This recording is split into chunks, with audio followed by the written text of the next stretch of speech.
Est-ce que la nuit les chats sont gris ? Je ne sais pas. Est-ce que la nuit il y a une vie ? N'en doutez pas. Je fais partie des espèces que la nuit éveille. Mon corps commence à se mouvoir au crépuscule, ce moment de la journée où les rayons du soleil laissent place au scintillement des étoiles.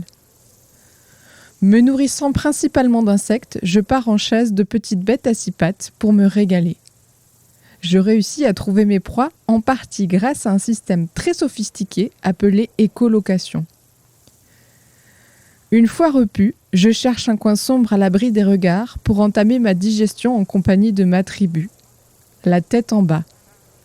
Mes pattes sont outillées d'un système très ingénieux qui me permet de rester suspendu des heures sans le moindre effort. Une sorte de verrouillage automatique. La tête en bas. C'est d'ailleurs comme ça que je passe l'hiver. Dans un gîte d'hiver où la température et l'humidité sont stables.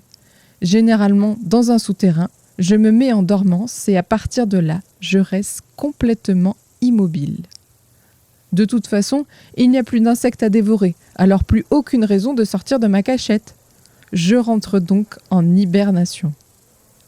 Ah oui, j'oubliais presque de vous dire, je ne m'assoupis pas le ventre vide, je m'endors avec le ventre rempli de nourriture, mais aussi de tous les ingrédients nécessaires pour que je puisse donner vie à un petit.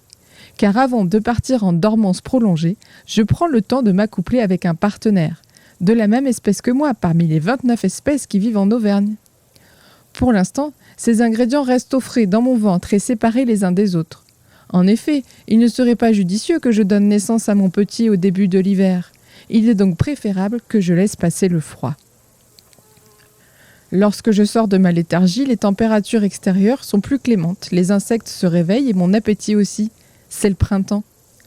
Je recommence donc peu à peu à effectuer des vols nocturnes pour m'alimenter. Je m'apprête à quitter mon gîte d'hiver pour rejoindre mon gîte d'été où les conditions sont réunies pour que je mélange les ingrédients que je gardais précieusement au frais. À l'intérieur de mon ventre, la fécondation a lieu, un fœtus va prendre place, grandir au chaud et voir le jour au bout de 2 mois. La naissance a lieu dans la nurserie que nous formons avec d'autres femelles lovées dans notre gîte d'été. Avez-vous remarqué que j'ai pris le soin de ne pas parler de mes petits ? Je donne naissance à un seul et unique petit par an. Et tout ça, la tête en bas. Je ne vous ai pas encore fait part de toutes mes caractéristiques. Je fais partie des mammifères et je suis fière d'être le seul mammifère volant. Mon petit va ainsi téter pendant plusieurs semaines et son corps se couvrira de poils jusqu'à avoir son pelage adulte.